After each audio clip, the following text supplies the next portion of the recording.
A popular theory concerning the narrative of Red Dead Redemption 2 is that the gang's rat was not solely Micah Bell, but that there was a secondary.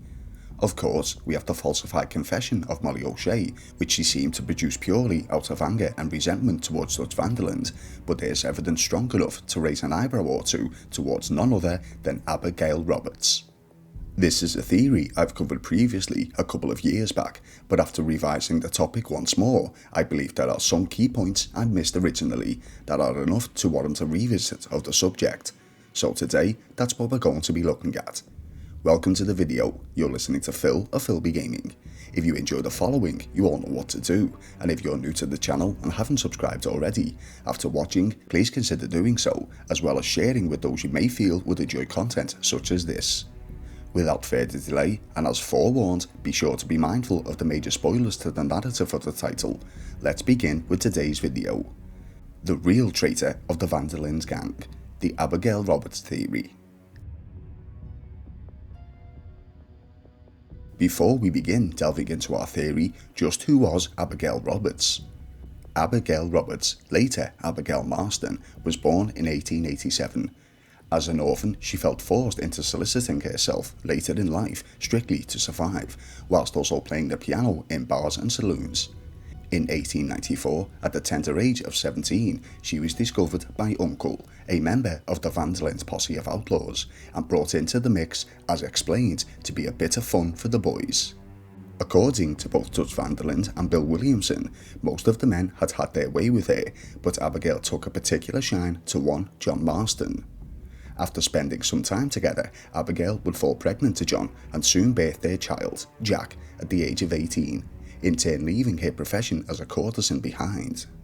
Given Abigail's reputation, John would deny Jack, stating that he wasn't the father, but Abigail insisted.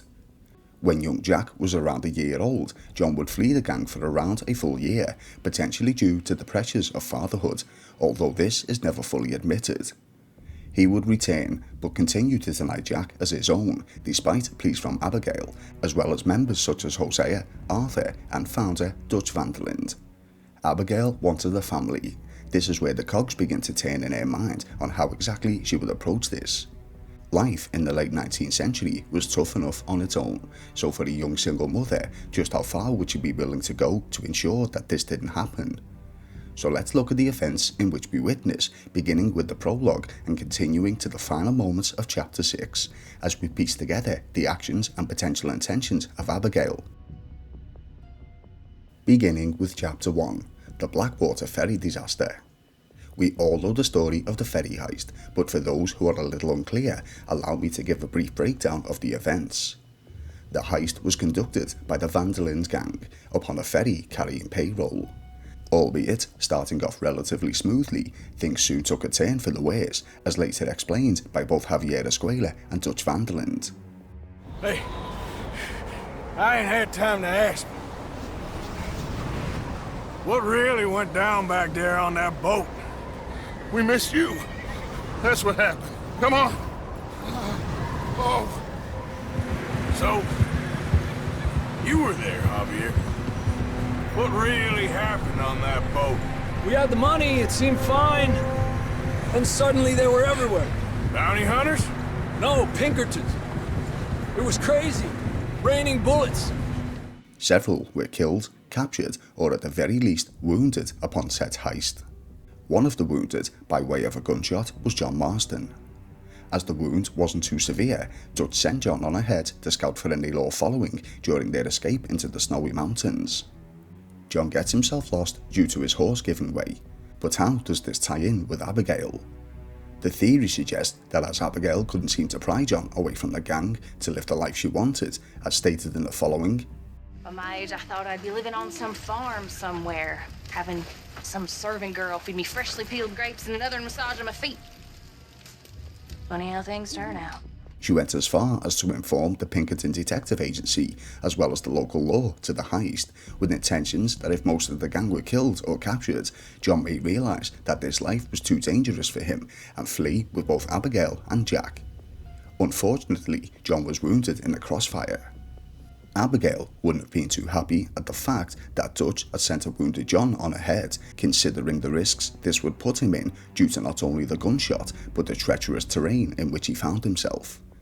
This may have been why Abigail appealed to both Arthur and Hosea in search for their son's father, as opposed to reaching out to Dutch himself. You can see the look of fear upon her face as she expresses her concern for John, but was it solely fear, or did the small amount of guilt play a part? Upon his rescue, John is being nursed back to health by Swanson, a former reverend. Now knowing he's back safe and sound, Abigail, clearly still upset with herself, projects this onto John, whom currently is in no fit state for a fight, also using Jack as leverage if you will. Hello, Abigail. Dutch, Jackie. the boy wanted to see you, John. He's seen me now. Or what's left of me. What about you? Guess I was hoping to see a corpse. Bide your time. You'll see plenty of them. You're a rotten man, John Marston. He is an idiot, Abigail. We all know it. As the snow melts, making it safe for travel, the Van der Linde's gang head to warmer climates, making camp at Horseshoe Overlook in New Hanover, as we enter Chapter 2 of the title.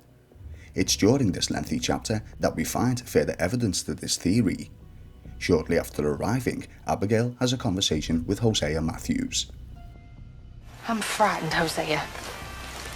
Real frightened. Of what? Pinkertons, bounty hunters. It all feels... We've been in bad situations before, but... I feel like my whole life's been one long, bad situation. I'm a mother. It's the truth, Arthur. Listen all you want, but it's the truth. I'm afraid. First time in my life. I know, my dear. What are we gonna do? Is Dutch... I mean, he's always found a way, but lately I know, dear. Seems we don't have a choice but to ride this train to the end of the line. If I were you, think of the boy and make plans. wish John was... I care about him. Damn fool that he is. I know, dear. Stay calm. Jack needs you calm. All remained a little quiet for Abigail for quite some time in Chapter 2. That is, until we reach the latter stages. Abigail approaches Arthur Morgan, requesting that he spend some time with Jack, as Jack is feeling a little down. Can I ask you a favor? Probably not. Very funny. Would you do something with Jack? He seems kind of down. All this upheaval can't have been easy on the poor kid. Why? Because I'm your preferred nursemaid? Because he likes you and, well, you know his father's useless. Okay. Thank you. This alone stands out quite significantly, as previously she would always contact Hosea Matthews for help with Jack. So why Arthur, if Hosea was around at this current time? Arthur heads out with young Jack to a nearby body of water, with intentions of teaching the young boy how to fish. All seems well until very shortly following their arrival, Pinkerton detective agents Milton and Ross, whom we later learn had been hired by oil tycoon Leviticus Cornwall to track down Dutch and his gang following a train heist in the prologue, make their presence known. Sure. What a fine young man. And in such complex circumstances. Arthur, isn't it? Arthur Morgan? Who are you? Yes, Arthur Morgan. Van der Linde's most trusted associate. You've read the files. Typical case. Orphaned street kid seduced by that maniac's silver tongue and matures into a degenerate murderer. Agent Milton? Agent Ross. Pinkerton Detective Agency, seconded to the United States government. Nice to finally meet. We know a lot about you. Do you? You're a wanted man, Mr. Morgan. There's $5,000 for your head alone. $5,000? For me? Can I turn myself in? We want Van der Linde. Old Dutch. I haven't seen him for months. That's so. Because I heard guy fitting his description robbed a train belonging to Leviticus Cornwall up near Granite Pass. Oh, ain't that a little old-fashioned nowadays? Apparently not. Listen. This is my offer, Mr. Morgan. Bring in Vanderlyn, and you have my word you won't swing.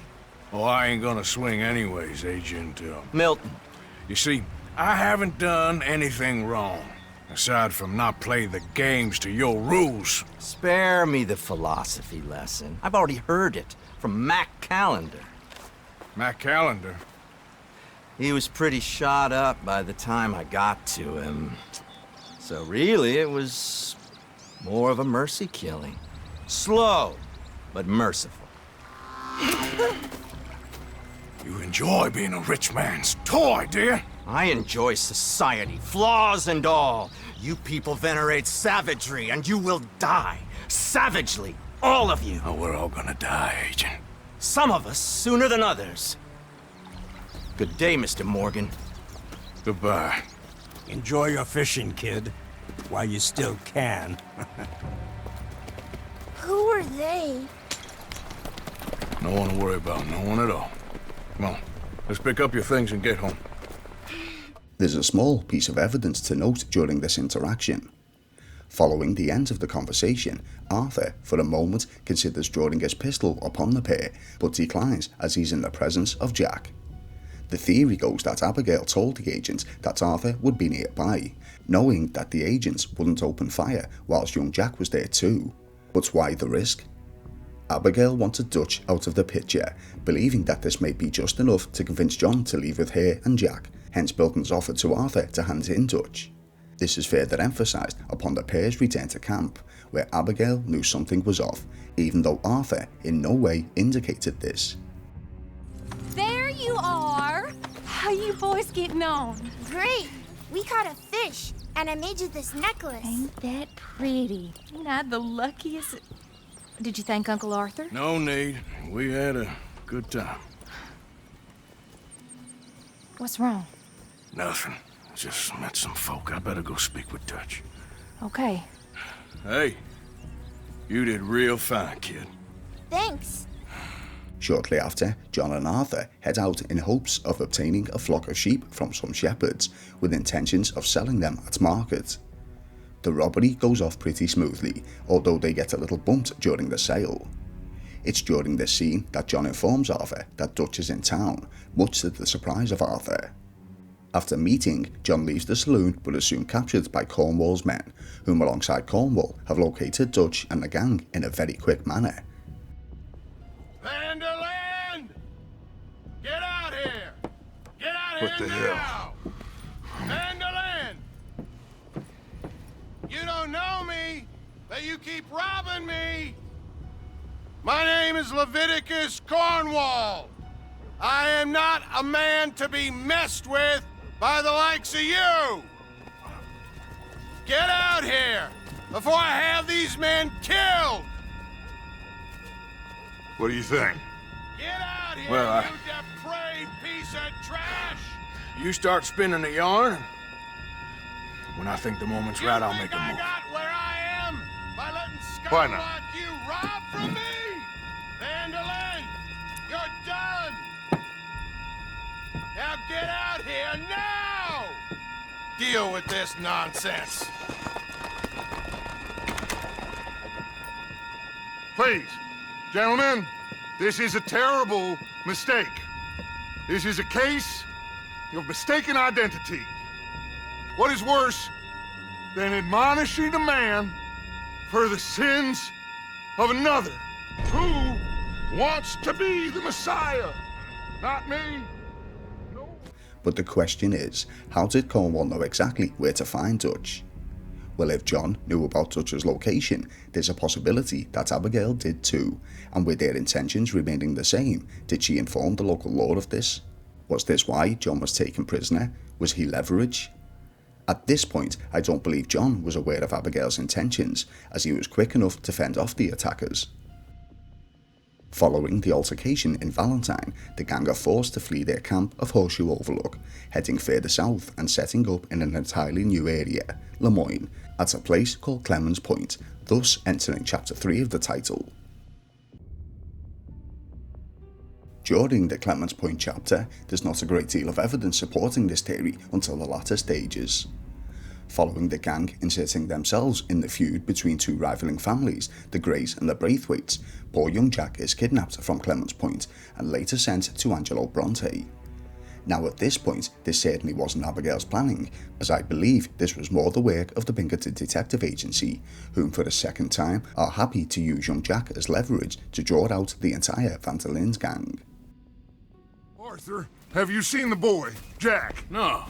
Where's my goddamn son? Where is he? Where's my son? They took him, didn't they? They took my son. Who took him? We think the Braithwaite woman took him. Oh. Kieran saw a couple of fellows sound like Braithwaite boys. Where's my son? If anything, where is my son, Dutch Van der Linde? We will find him, we will bring him back to you, and we will kill any fool that had the temerity to touch one hair on that boy's head. Abigail, you have my word. Just get me back my son. Did Abigail make the Pinkertons aware of where the Van der Linde gang were now based, as well as their involvement with the feud? Did the Pinkertons take advantage of this and take drastic action? Although a little far-fetched, this may explain the involvement of Angelo Bronte. As we draw a close on Clemens Point, Milton and Ross of the Pinkertons boldly walk straight into the heart of the Van der Linde's camp. But notice that during this, Abigail Roberts is nowhere to be seen. Was this to maintain her cover? Was she worried that the Pinkertons may expose her betrayal? Hey, Dutch, we got a problem. Not a problem. Visitors. A solution. Good day, fine people.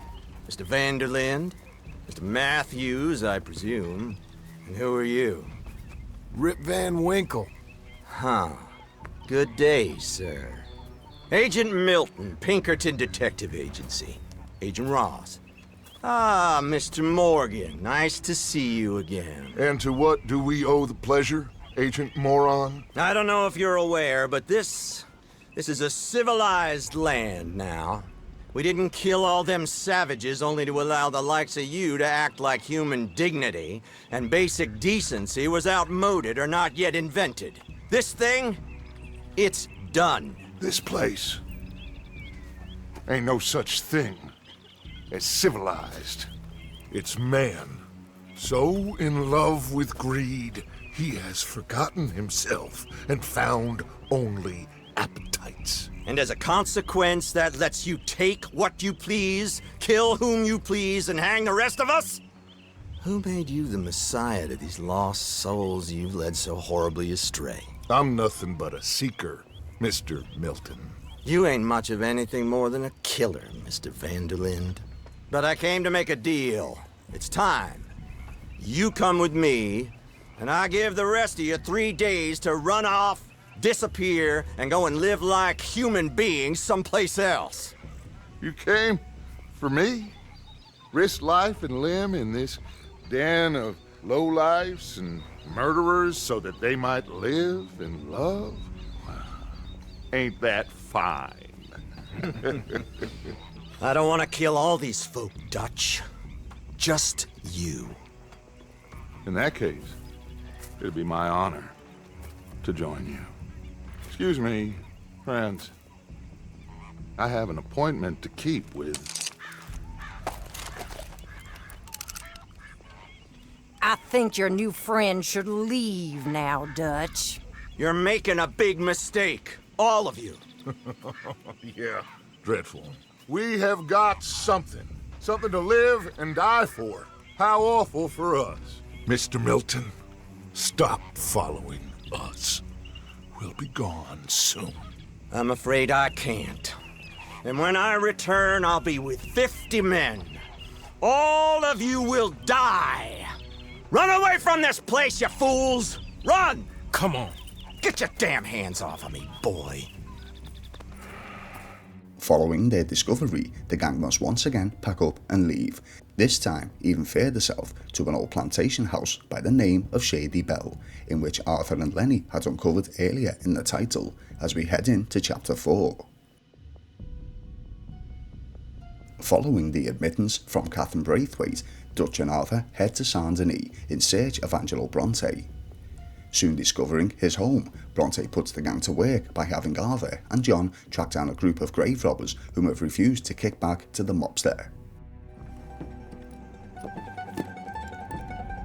Chi sono sti buffoni? Sono qui per Picciotto. Coi soldi? Why do you take his son? Excuse me. I said, why did you take his son? We ain't got no problems with you, sir. Nor you with us. But if you want to start one, there's gonna be a lot of folks dead in this room before it's done. So, you walk into my city, stinking of shit and looking like this, and you come into my house before you have a bath and you tell me how to act? You ask me to show compassion. Have I not shown you almost infinite compassion already by simply allowing you to breathe in my presence? Indeed you have. Now, we are simple country folk. All we have is each other. And you have gone and you have took his son over some dispute with some inbred ex-slavers. It ain't got nothing to do with any one of us. You had nothing to do with destroying the liquor business! We was innocent bystanders. And that which we weren't innocent of, well, we most surely were ignorant of. You twist words, you lie shamelessly, you think you are better than everyone else. Ti adoro. Date davvero sti uomini. Angelo Bronte. Dutch Vanderlyn. Arthur Morgan. Arthur, the pleasure is mine. John Marston. All mine, please.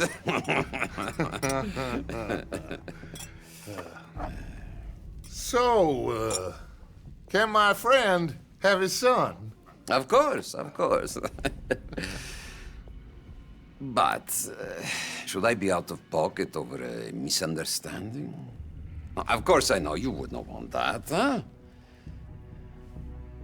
No. No. So, how about this? You perform a simple job for me, and you get your son back. What is it? A couple of people have taken to grave robbing in this cemetery. Well, that is a fine place for it, the best. I love this guy. I love you. See, they've taken not only to desecrating the dead, but they've done so without paying a tribute to the living. Thing is, they see my men, of course they run a mile. So maybe you two head off, huh? And you, Mr. van der Linde, you tell me more about my manners. Salute. Salute.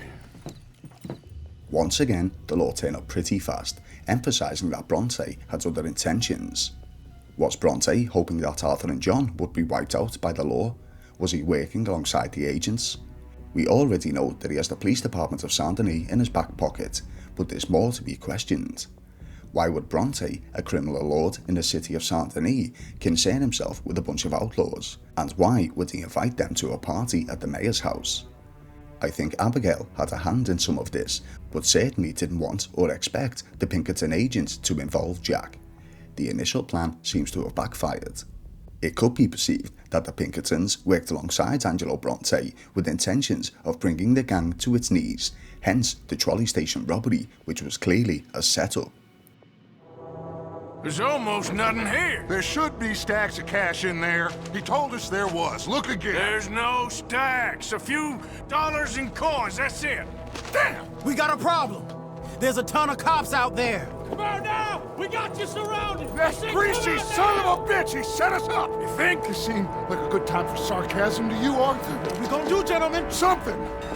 Following the second attempted betrayal of Bronte, Dutch is now hell-bent on seeking revenge on the man. All the while, at the same time, he's beginning to suspect that there's betrayal in the faction.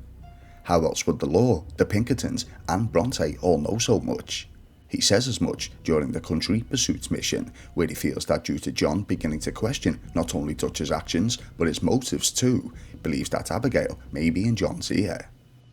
I feel like I'm going in circles with all of you. Micah is the only one left with any loyalty. Now, that ain't fair. You are talking like John. I swear that woman is poisoning him against me. I've seen it before. In the latter stages of this chapter, we have the infamous Lemoyne National Bank heist, the one considered to be a worse outcome than the Blackwater Ferry heist. There are so many factors surrounding the entire thing that certainly point towards Abigail being the traitor. During the initial setup, Hosea and Abigail separate themselves from the faction with intentions of causing a distraction to draw the majority of the local police force away from the bank. Hosea is captured and brought to the Pinkertons, but Abigail somehow manages to slip away. Once more, the law turn up incredibly quick to intercept the gang and foil their plans. Think we got a problem out here? Come out! It's over! Shit! Abigail! Dutch! Get out here! Get out here now! Someone must have squealed. Never should have gone after Bronte, Dutch. Mr. Milton?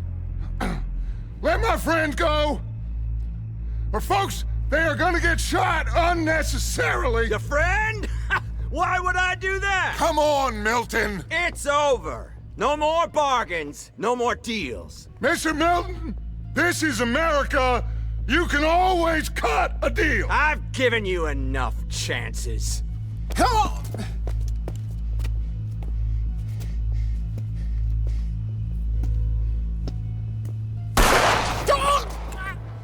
No! God damn it! There's your deal, Dutch. Hosea. Now, albeit a little far-fetched, we need to look at Hosea Matthews' involvement during this too. What we need to remember with Hosea is that he's a dying man. He knows he doesn't have long left. Referring back to the conversation in chapter 2, where Hosea convinces Abigail that she needs to leave with John, he may have given himself up to save her.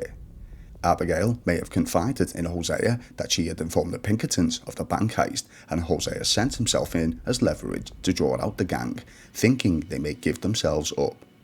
He wanted all along for Abigail, John and Jack to be free of this life. Hosea, unfortunately, probably believed he would be taken into custody along with the others, not being too concerned as he didn't feel his existence had a great deal of time left, but was unfortunately slain instead. The fact that the Pinkertons had no hesitation to try and kill everyone, with 1 or 2 successes, they captured John Marsden instead, whom they took into custody. Why would Milton not hesitate to murder Hosea but keep John alive?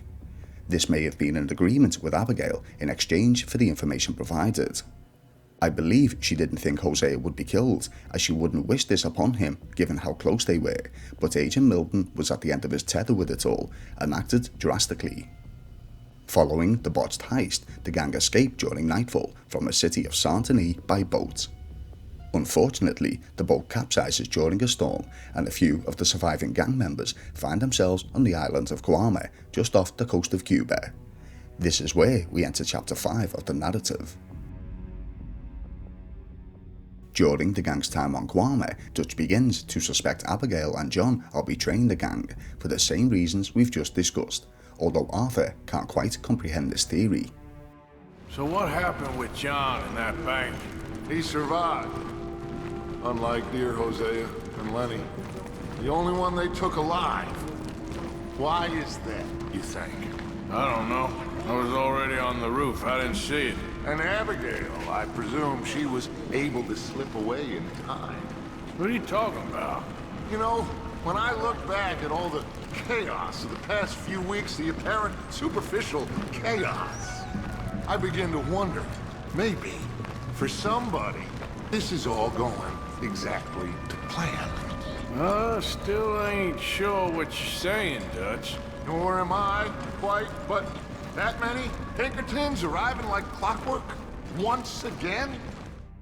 During the Guam segment, there isn't a great deal more other than Dutch's thoughts on the matter, so we'll continue on with the gang's return to the island. Following the bank heist, Sadie takes the reins in Dutch's absence and guides the remaining outlaws to a swampy camp known as the Cay. It's shortly following Arthur's return that Abigail realises there's been a major shift with the Pinkertons. Agent Milton, angry that the gang escaped Saint-Denis, has lost all interest in working alongside Abigail. The original plan to capture John and keep him out of the way of danger is out the window, as well as her and Jack's well-being. Even with the information provided to the Pinkertons by Abigail, the agency isn't much closer to putting an end to the Van der Linde gang, as we learn a little later on. Following the gang's return to land, they have a brand new informant to utilise. The Pinkertons have no more use for Abigail, something of which Abigail comes to realise as the agents, armed to the teeth, roll up on the Cay. Abigail may have been the one to tell the agents of the gang's new location, but this was probably the loose lips of Bill Williamson, whom stated he had asked everyone where the gang was. Here you is! Well, I asked everyone I could find, and eventually someone new said you fools were out here. Shit! Give me a drink or something! Get your own damn drink! In our absence, Mrs. Adler here has been looking after things. Now sit down. This is Agent Milton with the Pinkerton Detective Agency! Already? On behalf of Cornwall, Kerosene and Tar, the United States government, and the Commonwealth of West Elizabeth... Here we go. We are here to arrest you! Come out with your hands up! Give them to a count of 5, then give them everything. Actually, let them have it. No! Asked everyone you could find, did you, Bill? This is real bad. Stay down, Ollie!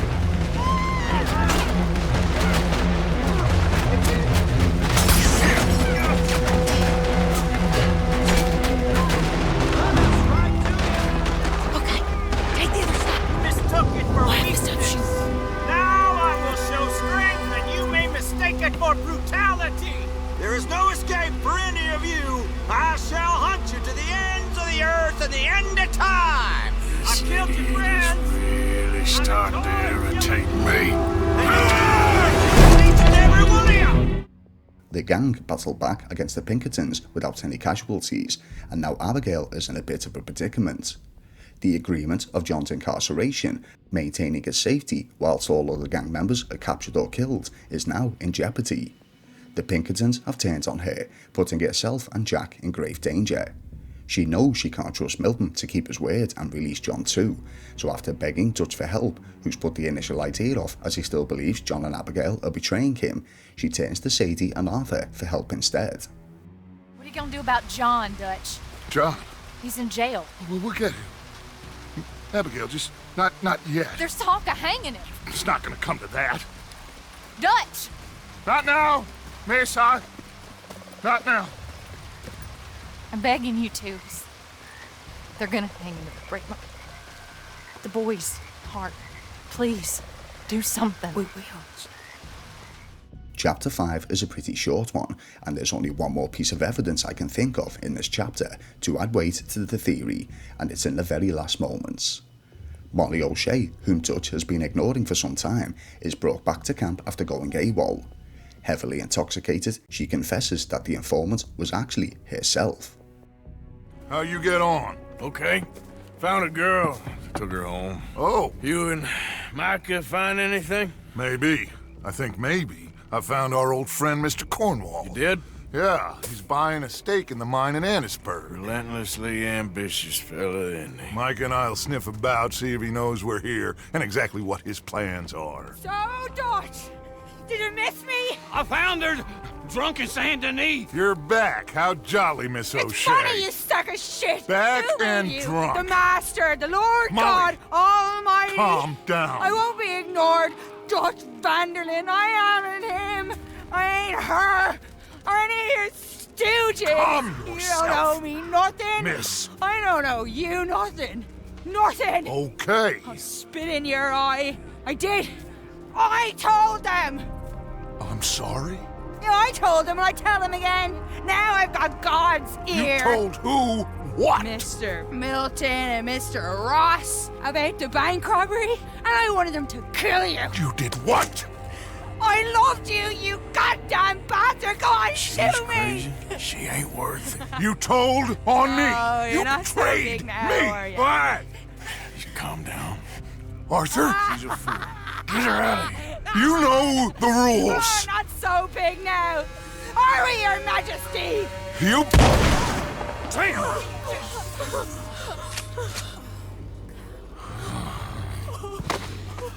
She knew the rules, Arthur. What the hell is wrong with you?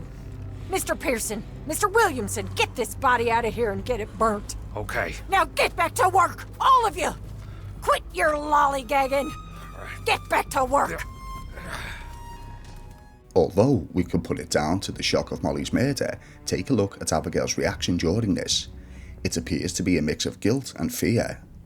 Guilt, as she knew that she was the one who turned informant originally, and fear, as she's just witnessed what would happen to her if she were ever to be discovered. As we close this chapter, the gang find themselves at a location known as Beaver's Hollow, the former home of the much feared Murphy brood. Enter Chapter 6. The majority of Chapter 6 tells the tale of the gang falling apart. Many of the members, including Arthur and Sadie, see that there's no future left with this way of life. Abigail would have normally taken Jack and run, but she stays as she understands that the gang, albeit breaking apart, is still her best chance at saving John. After Sadie and Arthur manage to accomplish this against the wishes of Dutch van der Linde, Abigail and John are understandably frustrated at the Dutch's response. You brought him back to me. We told you we would. John! What are you doing here? It's good to see you too, partner. I meant I hadn't sent for you yet. I went. But I said that. Yeah, I know what you said. I felt different. Is that so? Yes. And when Spring and John brings the law down on all of us, what then, Arthur? Well, I guess we'll have another fight on our hands. Loyalty, Arthur, it ain't. I had a goddamn plan! John, you are my brother.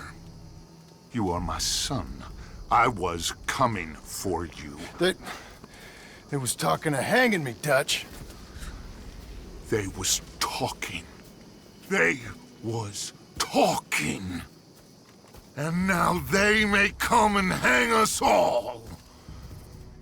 Following this, as we later learn, Abigail, now with John and Jack both back with her, is making one last attempt to free her family. She steals the key to the savings chest of the gang. John is still roped into the gang's activities, as at this point he's not fully aware of Abigail's betrayal, only that she intends to steal from the gang. He makes Arthur aware of this, who advises him to flee with his family. You know something? Abigail thinks she might know where some of that money is. Well, you tell her she better make sure. And then come talk to me. And we'll find out just who and what we should be loyal to. I don't know, Arthur. Nor do I. But I'm seeing things a lot more clearly now. I wish things were different. But it weren't us who changed. Following the last train heist, John is shot by the law and left for dead by Dutch. Upon the gang's return to camp, in the final mission of the main narrative, we learn the following news, as well as just how much Dutch actually cares for his family.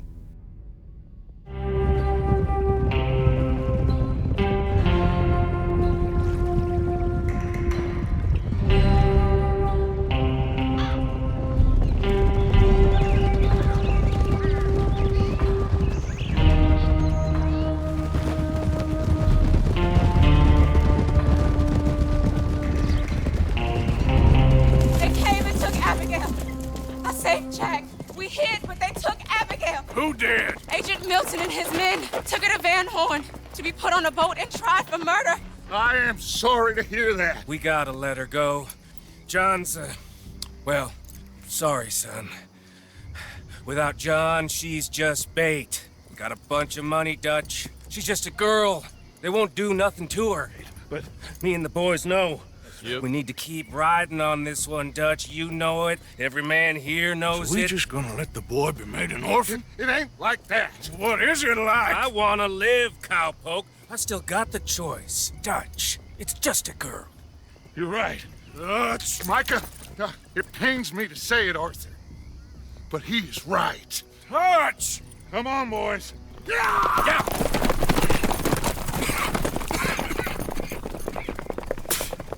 Well, I guess that's that then. All them goddamn years. Come on, Arthur. Let's go get her. You and me is all we need. Now, something to question during this scene is how was Tilly exactly aware of where Agent Milton was taking Abigail? It seems that the Pinkertons are giving it one more attempt to draw up Dutch and the boys, whom they believe will come to save Abigail. Sadie and Arthur are the only ones to do so. Following Sadie's capture, Arthur fights through the town of Van Horn to rescue both ladies, where we soon learn of the truth behind Molly and who the secondary rat actually was.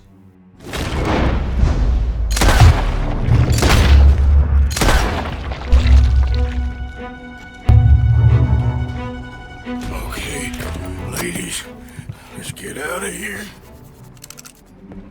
Calm down, Mr. Morgan.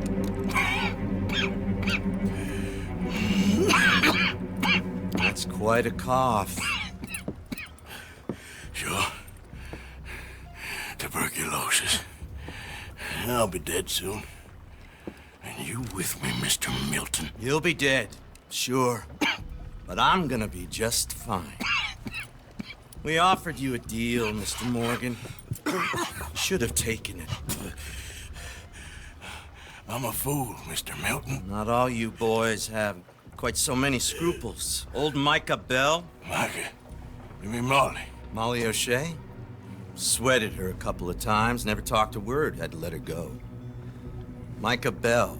We picked him up when you boys came back from the Caribbean, and he's been a good boy ever since. Okay. Okay.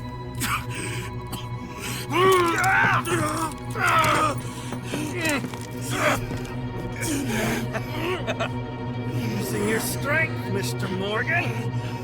You're still a yapping dog, Mr. Milton.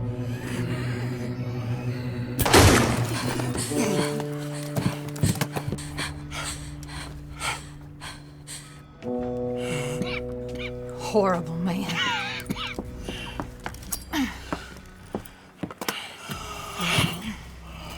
Now come on, both of you.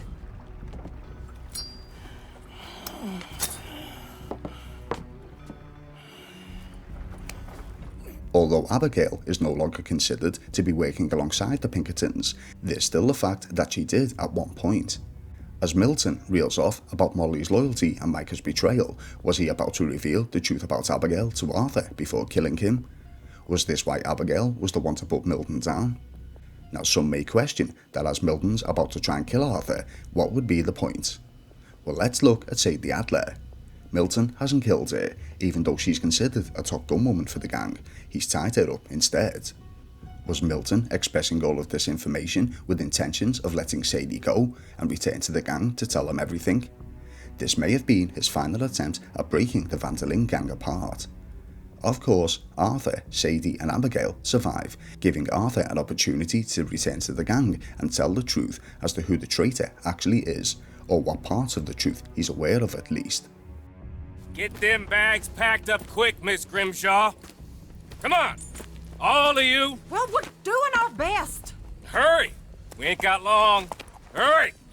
We just got plenty of time, Micah. We all need to have a little chat. Black Lung, you're back. Hooray. I just saw Agent Milton, Dutch. Abigail shot him. She's okay. Not that you care too much about that. You rats. All of you. Seems old Micah was pretty close with Milton. What the hell are you talking about, cowpoke? You talked. That's a goddamn lie. Dutch. Dutch, think of the future. Milton told me. And you believe him, Black Lung? You believe him? It all makes sense now. No, it damn well doesn't. Dutch, think. Dutch, be practical now. Dutch! John? You left me! You left me to die! My boy, I didn't have a choice. John, I didn't have a choice. Left me! All of you, you pick your side now because this is over. All them years, Dutch. For this snake. Oh, be quiet, cowpoke. Be quiet. You live in the clouds. No, you be quiet, Mr. Bell, and put down your gun. There's Pinkertons coming! Fast! Now! Who amongst you is with me? And who is betraying me? Well, Javier, think for yourself. He's lying. He's lying! Put your guns down! God damn it! Move! So as Arthur and John escape the ambush at Beaver's Hollow, the pair say their final goodbyes as they separate. Arthur fights to the death, whilst John returns to Abigail and Jack. So let's recap on all the potential evidence produced from start to finish. We had Abigail's involvement with the Blackwater ferry heist, how she admitted she wanted a better life than the one in the gang. She may have been convinced by Hosea to take Jack and run. She set up Arthur during the fishing trip with Jack. She may have informed the law that Dutch was drinking in Valentine. She made the Pinkertons aware of the Clemens Point camp as well as disappearing upon their arrival. The entire mess of the Lemoyne National Bank heist, her reaction to the death of Molly O'Shea, and lastly, how she silenced Milton as he was about to seemingly make others aware of her betrayal to the gang. But the question is, if Abigail was in fact the informant up until the gang's return from Guam, why? Well, it's simple. It wasn't the life she wanted. She fell in love with John, gave birth to Jack, and realised that she needed something different for her family than the life of an outlaw's partner. She knew that if she stayed, young Jack would grow up to become a gang member, and John would never leave the life. She wanted to live peacefully upon a farm with her family, something she would finally achieve in 1907 with the purchase of Beecher's Hope. But why would the Pinkertons choose Abigail over everyone else? Easy, she had the most to lose. She was the only person in the entire Van der Linde gang who had the responsibility outside of simply making money for the faction. Milton and Ross targeted her for this very reason, convincing her of Jack's well-being, and as a young mother who was originally rejected by John, this was an opportunity she wasn't going to pass up. The only question that remains is just how involved in all of this was Hosea Matthews. Was he in from the start, or at least aware of some, if not all, of Abigail's intentions? Let me know if you wish to see a theory video on this. If you enjoyed what you saw today, be sure to hit like, subscribe if you haven't already, and share with those you may feel would enjoy content such as this one. Do you agree with today's theory or disagree? Share your thoughts below. Thank you all for watching. You've been listening to Phil of Philby Gaming, and I'll see you in the next video.